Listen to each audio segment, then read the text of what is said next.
Aí galera, vamos lá pro meu primeiro vídeo no canal Sinistro. Aqui você irá ver vídeos engraçados, loucuras e fatos sinistros. Já vou pedindo pra dar um like no meu canal e se inscrevam e ative o sininho. Olá pessoal, quando alguém fala de criminosos perigosos que são presos por muitos anos, nós logo imaginamos bandidos adultos. Vocês sabem, alguém assustador, barbudo e tatuado da cabeça aos pés. No entanto, no longo da história da humanidade, já aconteceram vários casos em que criminosos muito jovens acabaram detrás das grades e passaram muitos anos na prisão. E não estamos falando de personagens de ficção ou dos quadrinhos, como Bane, por exemplo. Estamos falando de pessoas reais. Hoje mostraremos 10 crianças que cresceram na prisão. Vamos lá. Natsume Tsuji. Se você sabe pelo menos um pouco sobre a cultura dos animes, pode ser que já tenha ouvido falar de uma personagem chamada Nevada Tan. Não, ela não é uma heroína de um anime popular ou de algum quadrinho japonês, mas sim uma personagem muito conhecida na internet. No entanto, se você nunca ouviu esse nome e não tem ideia do que estamos falando, já explicaremos tudo. Em 2004, o Japão inteiro ficou chocado com um ataque brutal de uma estudante de 11 anos a uma colega da mesma idade. Durante muito tempo, o nome real da criminosa não foi revelado devido à sua idade, mas todos sabiam que no dia do crime a menina estava vestida com uma jaqueta com a inscrição Nevada, daí o apelido Nevada Tan, embora em declarações oficiais a polícia usasse o nome de Garota A para referir-se a ela. No entanto, um repórter de um dos canais japoneses acabou revelando por descuido o nome verdadeiro da menina, Natsume Tsuji. Por causa da brutalidade do ataque, o governo japonês chegou a considerar a redução da maioridade penal, mas no fim das contas, a Nevada Tan foi internada em um hospital psiquiátrico para um tratamento compulsório prolongado. Não se sabe se o tratamento funcionou ou não, mas depois que foi liberada em 2013, a menina e sua família mudaram o seu local de residência e desde então nunca se soube mais nada sobre ela. Graham Young. Ao olhar para esse rapaz sorridente, é difícil imaginar que ele seja capaz de fazer algo ruim. No entanto, desde criança, Graham Young já se interessava por venenos e, ao completar 12 anos de idade, tinha um bom conhecimento de química e farmacologia. Então, o pai do menino lhe deu um kit de equipamentos para jovens cientistas para encorajar os seus estudos, sem nem imaginar o que isso poderia causar. Um dia, o Graham leu um livro sobre um veneno cujos rastros eram quase impossíveis de detectar. Então ele decidiu verificar se isso era verdade. Assustador, não é mesmo? Primeiramente, ele escolheu uma colega de classe como cobaia, mas não pôde concluir a experiência com ela, e por isso decidiu passar para sua madrasta. Depois que o experimento deu certo, ele não parou mais e continuou testando o veneno em outros membros da família. Apesar do incrível talento para a química, o Graham definitivamente tinha alguns problemas de memória. Ele constantemente esquecia qual alimento tinha sido envenenado. Assim, várias vezes ele acabou tomando do seu próprio veneno em pequenas doses e sofreu suas consequências. Talvez, devido a esses mesmos problemas de memória, o jovem envenenador esqueceu alguns ingredientes e receitas detalhadas de todas as suas terríveis misturas, numa mesa da escola. Um professor de química os encontrou e obviamente avisou a polícia. Aos 15 anos de idade, o Graham foi detido e internado em um hospital psiquiátrico por 9 anos. Depois de ser solto, ele voltou a ocupar-se de sua antiga paixão e logo foi preso novamente. Só que desta vez, ele recebeu a pena perpétua. John Venables e Robert Thompson.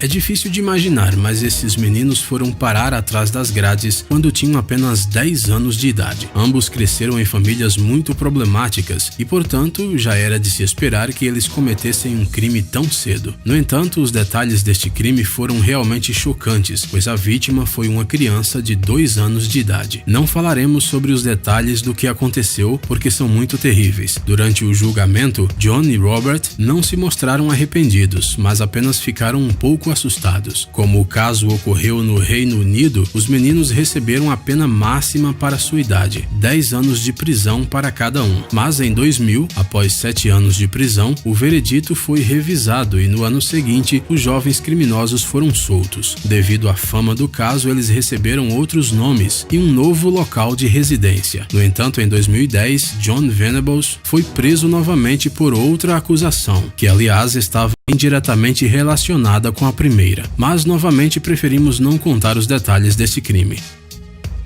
Jesse Pomeroy. Agora voltaremos brevemente ao século XIX. Não vamos contar histórias sobre o misterioso Jack o Estripador. O próximo criminoso da nossa lista estava agindo do outro lado do Atlântico, nas ruas de Boston. Jesse Pomeroy nasceu em uma área pobre e sua família era bastante problemática. Por essa razão, ele não teve lá uma infância muito feliz. Talvez seja por isso que ele decidiu divertir-se de uma maneira terrível, zombando cruelmente das crianças mais novas. Seja como for, o Jesse foi detido e mandado a uma prisão correcional, de onde foi solto ao fazer 14 anos de idade. Ele quase que imediatamente voltou ao seu velho hábito, embora de maneira mais ampla. Ele foi novamente preso e levado a julgamento, onde foi culpado por seus crimes violentos. Apesar de que a acusação exigia que o adolescente recebesse uma pena de morte, o juiz não ousou assumir tal responsabilidade. No final, o criminoso de 16 anos foi condenado à prisão perpétua, em uma cela solitária. Atrás das grades, Jesse não gastou o seu tempo em vão. Ele aprendeu várias línguas, escreveu poemas e escreveu infinitos pedidos de perdão. No entanto, tudo isso não o impediu de tentar fugir da prisão mais de 10 vezes, mas todas as suas tentativas falharam. Pomeroy passou toda a sua vida atrás das grades e morreu aos 73 anos. Irmãos Beaver.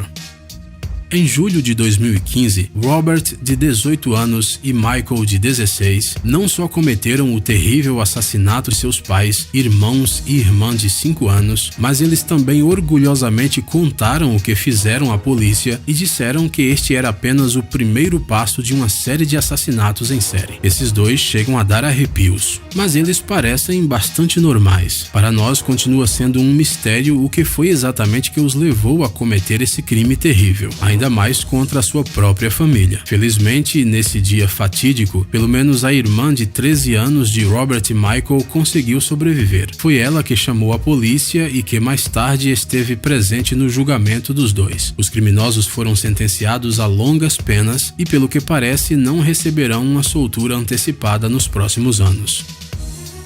Joshua Phillips.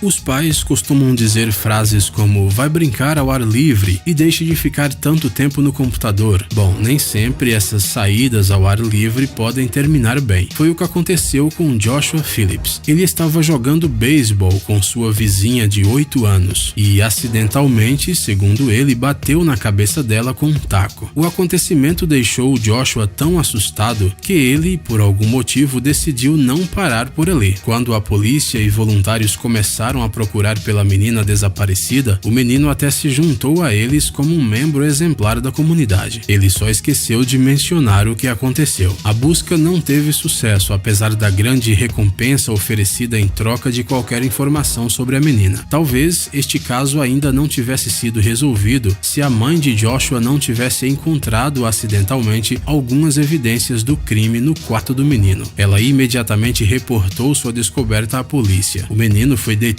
no mesmo dia na escola e ficou sob vigilância intensiva durante toda a investigação para que os vizinhos irritados não pudessem alcançá-lo. O tribunal condenou Joshua à prisão perpétua, sem o direito à liberdade condicional. Isso porque as leis do estado da Flórida na época proibiam a condenação à morte de pessoas menores de 16 anos. Hoje, Joshua Phillips tem 33 anos e ainda está sob custódia, embora seus advogados não desistam de tentar reverter o caso.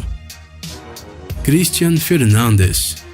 Como muitas outras crianças em nossa lista, Christian Fernandes cresceu em um ambiente extremamente infeliz, cheio de vários eventos desagradáveis e inadequados para uma criança. Em março de 2011, ele estava sozinho com seu pequeno meio-irmão enquanto sua mãe estava ausente. De acordo com Christian, com 11 anos de idade na ocasião, eles estavam brincando quando a criança acidentalmente bateu a cabeça num estante. No entanto, a polícia duvidou da veracidade dessas palavras, e isso não é surpreendente, dado o tipo de família em que o crime ocorreu. E qual foi a reação da mãe? Bem, ela simplesmente não fez nada. Durante um dos interrogatórios, o menino admitiu o crime e, embora muitos meios de comunicação tenham escrito sobre uma possível prisão perpétua para ele e cerca de 30 anos para a mãe, o tribunal condenou Christian a 7 anos de prisão. Dizem que o juiz levou em consideração seu passado triste, sua idade e, ao mesmo tempo, sua confissão. Quem sabe, talvez o garoto realmente possa se recuperar. Jordan Brown. Crimes terríveis são cometidos não só por crianças de famílias desfavorecidas. Por exemplo, a vida de Jordan Brown pode ser chamada de bastante feliz. Pai, madrasta, 2 irmãs mais novas, uma casa acolhedora e tudo o que um garoto de 11 anos precisa para viver bem. Uma manhã, antes de sair para o trabalho, o pai de Jordan pediu-lhe para arrumar o seu quarto, pois visitas chegariam em breve e Rocky, a madrasta do menino, estava grávida. Quando o pai saiu, tudo estava perfeitamente normal e Jordan e sua irmã foram para a escola logo em seguida, como de costume. No entanto, logo descobriram que antes de sair, o menino utilizou a espingarda juvenil que lhe foi dada de presente de Natal para atirar em sua madrasta. Os investigadores não conseguiram descobrir o motivo desse terrível ato. Talvez Jordan estivesse chateado com a obrigação de limpar a casa. Seja o que for, apesar da pouca idade, o menino foi condenado à prisão perpétua. No entanto, posteriormente, o caso voltou repetidamente ao tribunal e no final, em 2013, verificou-se que não havia provas suficientes para uma condenação. Após inúmeros recursos e críticas, o tribunal permitiu que Jordan Brown fosse solto e tentasse recomeçar a vida. Pessoal, é hora de pôr o cérebro para funcionar. Entre no canal Brain Time. Lá você encontrará um monte de fatos úteis, interessantes e também informações bem-humoradas. Inscreva-se, prometemos que será muito interessante. Obrigado por assistir. Por favor, curta e compartilhe o vídeo em suas redes sociais. Estaremos de volta com você o quanto antes.